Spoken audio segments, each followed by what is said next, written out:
Yes, welcome to Dark Shadows. Nope, it's actually me, Scott Harris King. Hey there, fellow classic comic collectors. I'm back with another store visit video. This one's got a little bit more, so there's gonna be a little bit of talking before I get to the store because this was a really interesting just day of things. Um, as you know from my previous videos, my wife and I took a week's vacation down the southern New England seacoast the week after Christmas to indulge in some Christmas spirit. And we had heard that one of the Christmassiest towns around, and one of the cute little towns that you gotta see, is a town by the name of Essex, Connecticut. So we went down to Essex and we stayed in Essex and we stayed at a place called the Griswold Inn. Now, the Griswold Inn was opened for business in 1776 and has been open ever since. They make a big deal there about it being the longest running inn in America without interruptions, because there's inns that apparently opened for business before them, but that have had different interruptions for different reasons and had to close temporarily. They're like, no, we've never done that. So a lot of just a super cool building. The reason that I played the Dark Shadows at the beginning is because, check it out. Yes, that's right. You may recognize the Griswold Inn because it was also the Collinsport Inn in Dark Shadows. This is what they use for the Collinsport Inn whenever that would appear in Dark Shadows, and this has actually appeared in a bunch of different movies in the 50s and 60s, and a really terrible Hallmark movie from a couple years ago that we watched when we were getting ready to go to this place. And it's this great big ramshackle inn. It was so cool. They have multiple different like dining rooms and areas. They've got one that's like an old library that you can eat in. And while we were there, we had the full Christmas experience because they had a group of singers dressed in medieval costumes going table to table singing Christmas carols while we ate. So that was fantastic. Absolutely loved it. And I just want to share that I know some of you guys were Dark Shadow fans, so I know you would dig that, and history buffs. But also, there was no comic book store there. Super cute town. Just a great little Main Street area. There's you can take like a steamboat ride or like an old steam train ride. They have both of those running out of town, and it's just all Americana you could possibly want. But there is a comic book store just a few miles away in the town of Westbrook, Connecticut. And I'm here to tell you that it is a surprise, because when you look at it on the map, or you're looking for the information, it's called Pop Culture, and it's in a shopping plaza. And it's like you have to go off the highway and down this access road for like a mile and a half to get to the shopping plaza that's out in the middle of a field. And again, it's called Pop Culture. And when you like look at the stuff online, it's like Funko Pops and action figures and toys and games, and there's comics as well. So I wasn't expecting really anything, but I was surprised because, first of all, not only is there this comic book store, but there's a Pepperidge Farms outlet store. So that was an unhealthy coincidence, because we went in there and we just bought like bags and bags of cookies, and they had like some deep discounts. There were some Pepperidge Farm cookies that they had that were $1 a bag, right?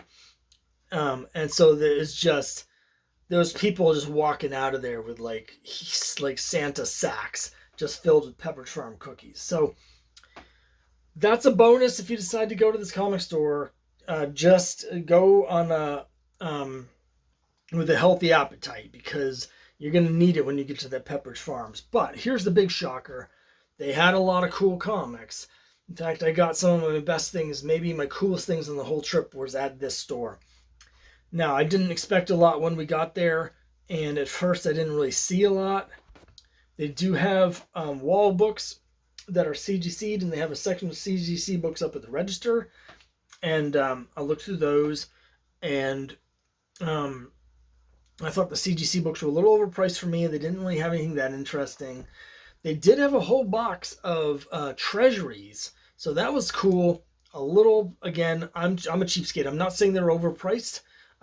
They were out of my price range for what I was willing to pay for them, but they had some really cool treasuries.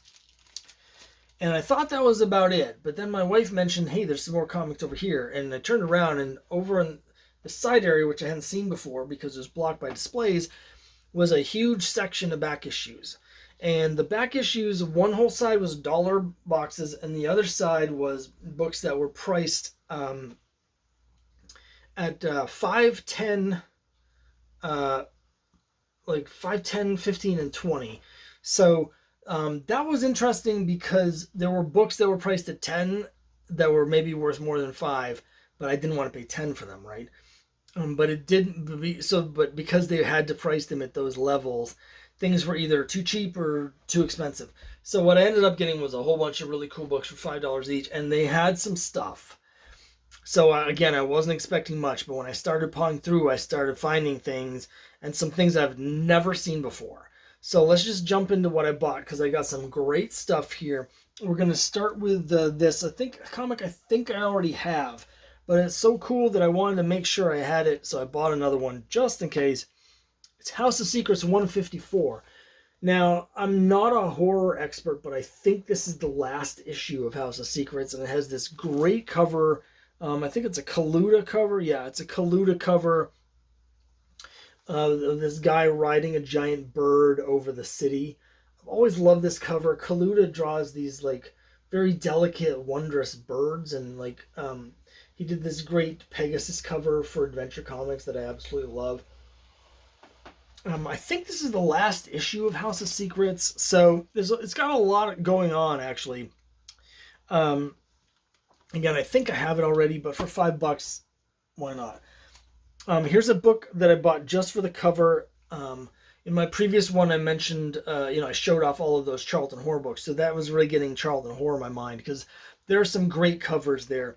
Here's Bear and Werewolf's Haunted Library number 25, with this great sort of gray wash painted, I'm not sure exactly, cover of the head in this cobwebbed box on the wall. It's just so cool. Speaking of Charlton, here's another classic cover, different genre. It's Jim Aparo Phantom, number 38. Here's a cover I've seen a number of different times. People that are big Jim Aparo or Phantom fans have mentioned it. So when I saw it, I recognized it, and I decided to get it. I was really on the fence on this one because I don't really collect Phantom, but it was $5, and it is a really cool cover, so I decided to pick it up. Not sure I'll keep it. I might pass this one along to someone in a mystery box at some point. I should mention, so the pricing, they also had a whole long box of Archies. Now those are $3 each, and I found something cool in it. This is one I may end up flipping. It's Veronica 111. It's the first appearance of Veronica as Power Teen. Now, as you know, the Archie characters have a thing where they turn into superheroes. Archie is Pure Heart the Powerful, Betty is Super Teen, and Jughead is Captain Hero. But for whatever reason, when those characters debuted back in the 60s, Veronica didn't get a secret identity. She didn't become a superhero. So much, much, much later, trying to see what year this was, 2001, Archie finally rectified that by creating Power Teen. So this is a book that's probably worth $30. I paid $3 for it. I do collect Archie, but I'm not I don't collect Veronica per se. So there's been a number of Archie books like this that have sort of sold over the years, and I think I might sell this one to pay for all the other cool stuff that I got. But it's a really cool book. I've never seen it before. Print run's very low. Even by 2001, I'm guessing the print run on this was probably, let me back up. They were selling still in newsstands and stuff. So the print run was actually relatively still high. It was probably between 40 and 60,000. But their sell-through was very small. Like they were doing very poorly in terms of selling those. I'd be shocked if this sold more than 20,000, and it's probably between 10 and 15 actual paid circulation for this. So not the easiest thing to find. Speaking of things that aren't that easy to find, and not necessarily worth that much, but very cool, it's Creatures on the Loose number 22, the first appearance of Thongor. Now, I've always thought that this is one of the dumbest names. It's like if you were going to do a spoof about fantasy comics and you wanted to make fantasy comics look stupid, you might name your barbarian Thongor. However, it does have a Jim Steranko sword and sorcery cover. So, I bought this for the Steranko, despite the fact that the character's named Thongor. If this said Conan instead of Thongor, everyone would be happier. But it's super cool Steranko cover that I don't think I've ever actually seen a copy in person. I mean, it's not like a rare book, but it's not one you see every day either. So I was happy to get that. Star Spangled War Stories 147, it's Enemy Ace. Anytime you can get an Enemy Ace issue of Star Spangled War Stories for $5, you should do it. There's really not a whole lot more I need to say about that. Some of the best war comics ever. I happen to personally love the design of this with the big, bold logo. And Joe Kubert is, one of the greatest of all time. And so I saw this for $5, and that immediately went in my buy pile. So, as you can see, I got some really cool stuff, but I've saved the coolest stuff for last.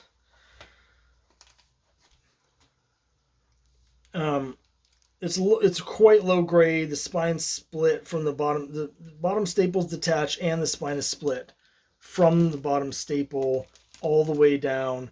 I'm not even sure the top staple's attached, but for $5, couldn't let it go. It's Plastic Man number 59.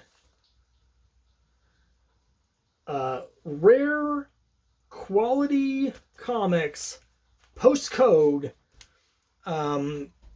There was, when I was growing up, they always used to say they, but when you'd read about the olden times, the thing was, the only superhero comics that lasted all the way through into the post-code era was Superman, Batman, and Wonder Woman, and their associated titles. But that's not actually true. There were a couple others. Crime Buster and Boy Comics is one. Plastic Man, as you can clearly see, is another title that actually lasted into the post-code era, into the Silver Age. So it's interesting to think of this, because it's a Golden Age series, but this is actually a rare Silver Age issue of a Golden Age series. Again, very low grade, really, really rough. I have no idea what the value is. I know I went on eBay and the cheapest copy I could find was $90, but this is pretty beat up. I may keep it. I may give it away. I may try and sell it to recoup some of my money. I don't know, but it's so cool. Again, a book I've never seen, and I couldn't let a Golden Age book go for $5, so I picked it up. And the next one's kind of under that as well. It's got spine splits, tops and bottom. It's in nicer shape than that. But here's a book that's notoriously hard to find, pre-code DC. It is. I've never seen any copies of this series in person before, I don't think. It's Rudolph the Red-Nosed Reindeer number 4 from DC Comics, 1953. Which is not that long after that song debuted. Another exciting Christmas adventure featuring Rudolph and all of his friends. You're my star toy maker, Rudolph. And Rudolph is in the middle of accidentally painting a badger. I don't know what that is. So again, very low grade, but a book that's probably worth, $30 or $40. I think $30. Super cool. Never seen it before. And we were on a Christmas trip, right? All about the Christmas spirit. And so finally, again, a couple books here, never seen before. Super cheap. And then here's something I've definitely never seen before, and I had to buy it immediately. They had several issues of RBCC. Yes, it's the Rocket Blast Comic Collector, the fan industry magazine, fanzine / magazine from the 60s and 70s. And they had several issues, nice condition from later in the run, and this one I absolutely had to get. They were $10 each, and this is RBCC number 146, which has a Wendy Pini wraparound ElfQuest cover from 1978, and it has an article written by Wendy Pini about her journey to create ElfQuest. This came out at the same time as ElfQuest number 2. There's a review of ElfQuest number 2 in here. She talks all about the creation. One thing that's really fascinating to me as an ElfQuest fan is, like I just said, this came out at the same time as ElfQuest 2. And, you know, it was a book that only came out 3 times a year and ran 20 issues. This scene that's on the front cover did not take place until the last pages of ElfQuest number 14. I'm not even sure I got that right. It might be number 15. It might be number 15. And so they planned it so far in advance that they had this scene that's from 3/4 of the series when they've just started. And this scene didn't come out until like 4 years later in real time. And the other thing that's interesting about it is that because of the composition, we've got Kavi from the Go Backs on the front fighting trolls. Again, those characters don't appear for years. They're not even mentioned. The actual main characters of the series that they're trying to promote as a brand new series are all on the back cover, where you have Cutter and Skywise and Lita on the back cover. So this, as an ElfQuest fan, when I saw this and I was just like, holy smokes, that's awesome. So I had to buy it. As soon as we got back to the hotel room, I immediately dug into it and read the articles, read the review of ElfQuest number 2. I haven't read the rest of the issue yet, but there's some cool stuff in here. There's fan art from Mike Zeck. I say fan art. By now he was working at Charlton by this point. But they did have some other issues of RBCC that I ended up not getting. But I came pretty close to buying all of them. There was one where they had a Mike Zeck front cover as a fantasy cover. They had one that was a Bernie Wrightson cover. They were all from like 77, 78, but the Bernie Wrightson art was from 73, so it wasn't new for this magazine, but just so cool. It's like, anyway, so I can't say enough good things about this. Just real quick, I want to show you a couple things my wife bought, because she also bought several graphic novels, as we've been mentioning.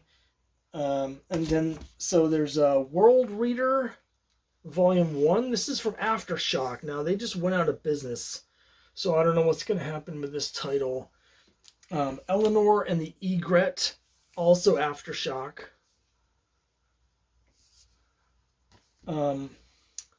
Image Comics is Injection from Warren Ellis, who, again, my wife has never heard of.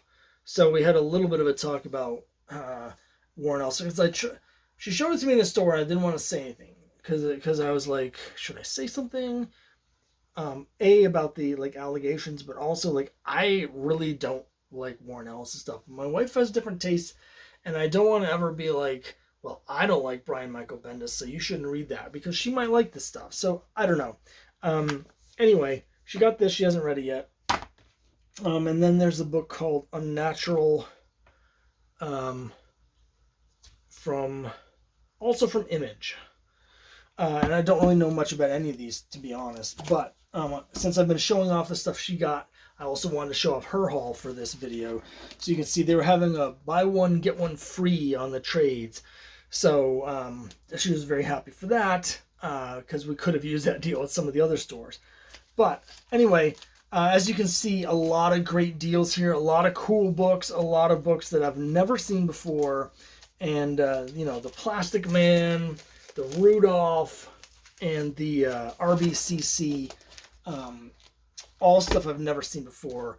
So I didn't even really look through the dollar bins. They had a huge section of dollar bins. I looked through a few of them, and I thought to myself, they've got stuff here. I bet if I had a couple hours to go through all their dollar bins, I could find some books there that are worth some money.